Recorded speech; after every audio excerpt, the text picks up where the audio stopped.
David Hartley stood at the floor-to-ceiling windows of his corner office, watching the city lights flicker to life as dusk settled over the skyline.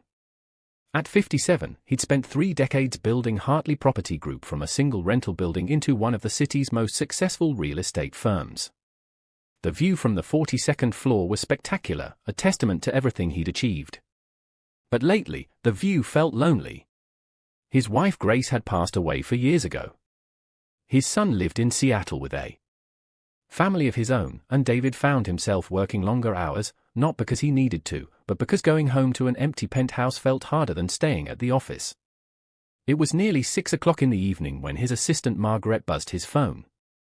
"Mr. Hartley, there's an unusual situation at reception." David frowned. "What kind of situation?" "A child, sir. She says she's here about the housekeeping position. She says her mother is sick and she came instead." David felt a flicker of something. Curiosity mixed with concern. "A child? How old?" "I'd say about 5 or 6, sir. She's quite insistent." Security wasn't sure what to do. "Send her up," David said, making a decision he couldn't quite explain. "I'll speak with her."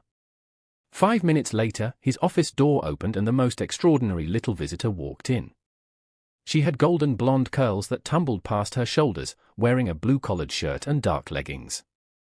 But what caught David's attention was the white apron tied around her waist, clearly an adult size wrapped around her small frame multiple times. In her hand, she clutched a piece of paper, holding it with the seriousness of someone carrying important documents. Her blue eyes were wide but determined as she walked right up to his desk. She couldn't have been more than 4 feet tall, but she stood straight, lifting her chin with a dignity that made David's chest tighten. "Hello, sir," she said in a clear voice that trembled just slightly. "My name is Chloe Martinez. I'm here about the housekeeping job." David came around his desk and knelt down to her eye level, something his knees protested, but his heart insisted upon. "Hello, Chloe. I'm David. It's very nice to meet you." Up close, he could see the worry in her young face, the slight shadows under her eyes that no child should have. "Your assistant said, your mother is sick?" he asked gently. Chloe nodded, her lower lip trembling before she caught it between her teeth. "Mommy has a really bad fever. She was supposed to come for the interview today, but she couldn't get out of bed. She was crying because she said, we really need this job." Chloe held up the crumpled paper. "I brought her resume, and I wore her apron so you'd know I'm serious." David felt something crack open in his chest, that protective wall he'd built around his heart since Grace died.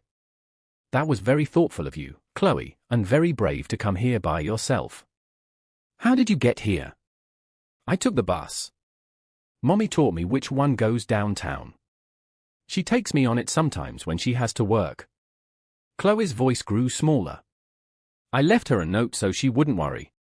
I told her I was going to help." David's throat tightened. This child, this tiny, determined child, had navigated the city alone because she'd seen her mother's tears and wanted to fix it. "Would you like to sit down?" David gestured to one of the leather chairs near his desk. "And maybe tell me about your mother." Chloe climbed into the chair, her feet dangling well above the floor. She smoothed the apron over her lap with small, careful hands. "Her name is Maria Martinez. She's really good at cleaning. She works at the hospital at night and she cleans houses during the day, but one of the families moved away and now we don't have enough money for rent." Tears began to roll down Chloe's cheeks, but she kept talking, her voice steady despite them. "Mommy says we might have to leave our apartment. I heard her on the phone with the landlord. She was begging for more time." The little girl looked directly at David with eyes far too old for her age. "I don't want to lose our home, Mr. David. I want to help my mommy." David felt his own eyes grow damp. He thought of his own son at that age, carefree, protected, never having to worry about rent or food or whether they'd have a home tomorrow. This child's courage humbled him. "Chloe," he said softly, "may I see your mother's resume?" She handed him the wrinkled paper with both hands. David unfolded it carefully, treating it with the respect it deserved. The resume was simple but neatly typed. Maria Martinez, 15 years of housekeeping experience. References from 3 families and the hospital where she worked nights. At the bottom, in careful handwriting, she'd added, honest, reliable, hard-working. Will do my very best for you. But it was the small addition at the top that made David's vision blur. Single mother to Chloe, age 6. My daughter is my everything. Your mother wrote that you're her everything. David said, pointing to the words. Chloe nodded, fresh tears spilling. She tells me that every day. She says we're a team. Her small voice broke. But I can't help her. I'm too little to work. I can't fix anything. Oh, sweetheart, David said, and without thinking, he reached out and squeezed her small hand. You're helping right now. Do you know how you showed up? You were brave. You proved to me exactly what kind of family your mother has raised you in. One with love and courage and the kind of character that no amount of money can buy. Chloe looked at him with hope dawning in her eyes. Does that mean Mommy gets the job? David smiled. Really smiled for the first time in months. Tell you what, we need to call your mother first and let her know you're safe. Then I'd like to talk to her because yes, I think we can help each other. Chloe's face lit up like the city lights behind them. Really? Really? Truly? Really? Truly? With Margaret's help, they reached Maria's cell phone. The woman who answered sounded terrible, voice with fever and thick with panic. Chloe, Maya. Oh, God. Where are you? I woke up and found your note. Mrs. Martinez, David said gently, taking the phone. This is David Hartley. Your daughter is safe. She's in my office, and she's been the bravest visitor I've ever had. There was a sob on the other end of the line. I'm so sorry, Mr. Hartley. I don't know. What she shouldn't have. She came to interview for you, David interrupted gently. And I have to say, she made an excellent case. Mrs. Martinez, I'd like to offer you a position. Not just housekeeping. I'd like to offer you a job managing the housekeeping staff for all our residential properties. It comes with a salary, benefits, and an apartment in one of our buildings. Silence. Then I what? I don't understand. Your daughter showed me something important today, David said, watching Chloe swing her legs happily in the chair. She showed me what kind of person you must be to raise a child with that much love and courage. That's the kind of character I want in my company. Maria Martinez broke down completely then, crying so hard she couldn't speak. David waited patiently, letting her process what this meant. Security, stability, a home, a future. Why? Maria finally managed. You don't even know me. David looked at Chloe, who was watching him with absolute trust. He thought of Grace, who'd always reminded him that success meant nothing if you didn't use it to lift others up. He thought of all the lonely evenings in his expensive apartment, and how this little girl's bravery had reminded him what truly mattered. Because your daughter walked into my office wearing your apron and carrying your dreams, he said simply.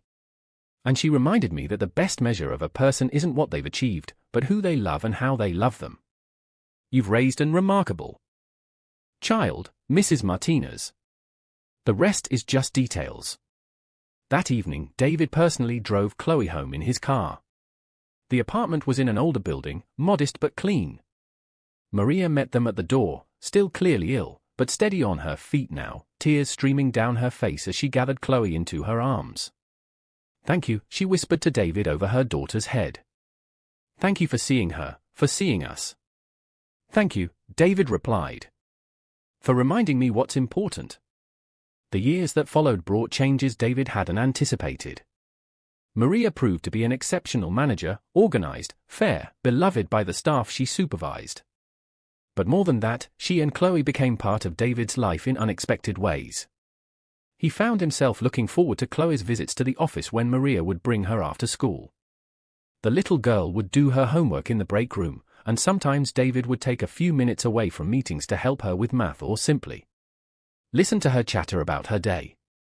On Chloe's 7th birthday, David hosted a party at his penthouse, the first celebration the apartment had seen since Grace died.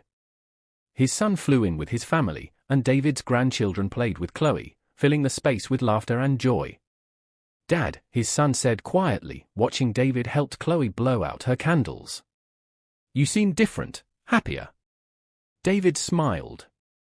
"A very wise little girl reminded me that wealth isn't worth much if all you do is count it. Your mother tried to teach me that for years. I finally learned." By Chloe's 10th birthday, she and David had developed a special tradition. Once a month, they'd have dinner meetings at various restaurants around the city. David would ask her opinion on things. What color should they paint the lobby in the new building? What kind of playground equipment would kids like?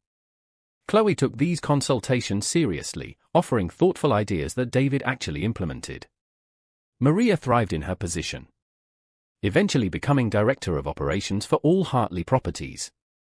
But she never forgot where she'd come from, and she made sure the company offered programs to help other single parents, flexible scheduling, child care assistance, scholarship funds. "You gave us a chance when we had nothing," she told David. "Now we can give that gift to others." On the 5th anniversary of the day, Chloe had walked into his office. David held a small dinner at his favorite restaurant. Maria and Chloe were there, along with his own family and several employees whose lives had been changed by the programs Maria had implemented. "5 years ago," David said, raising his glass, "a little girl in an oversized apron walked into my office and changed my life. She was 6 years old and she'd taken a bus across the city because her mother was sick and she wanted to help." His voice grew thick. "She reminded me that courage comes in all sizes. That love is the most powerful force in the world, and that's sometimes the best business decision you can make is simply to see people, really see them, and recognize their worth." He looked at Chloe, now 11 and growing into a thoughtful, compassionate young woman. "Thank you, Chloe, for being brave, for showing up, for reminding a lonely old man what actually matters." Chloe, never one to let sentiment go without a response, grinned at him. "You're not that old, Mr. David, and you're not lonely anymore. You've got us." She was right. He had them. This chosen family that had formed from a moment of extraordinary courage and the choice to respond with kindness. Later, as guests were leaving, Maria pulled David aside. "I've never properly thanked you," she said. "Not just for the job, but for seeing Chloe, for seeing us, for treating us like we mattered." "Maria," David said gently, "you did matter. You always mattered. Your daughter just made sure I didn't miss it." He paused. "Grace, my wife, used to say that we're all walking around with our own stories, our own struggles. She said, the greatest gift we can give each other is to really see those stories, to witness each other's humanity." He smiled. "Chloe made sure I saw yours, and in doing so, she saved me from becoming someone I never wanted to be." That night, alone in his penthouse, but not feeling lonely, David looked at a photo on his desk. It was from Chloe's first visit. Margaret had snapped it on her phone without him noticing. In it, David was kneeling down to Chloe's level, and the little girl in her oversized apron was looking at him with absolute trust, her small hand holding out her mother's wrinkled resume. He'd kept that resume, framed it, actually, hung it in his office where he could see it every day, a reminder that the most important business decisions aren't made in boardrooms or on spreadsheets. They're made in moments of choice when you decide to see people rather than look past them, to help rather than turn away, to recognize that sometimes the smallest visitors bring the biggest blessings. Chloe Martinez had walked into his office wearing hope like an apron, carrying love like a resume, offering him a chance to be better than he'd been. And in accepting that offer, David had found his way back to the man Grace had always believed he could be. Sometimes the greatest success in life comes not from what you build, but from who you choose to see, to help, to welcome into your heart. And sometimes that choice walks into your office in pink shoes and an oversized apron, reminding you that compassion, courage, and kindness are worth more than any empire you could ever be.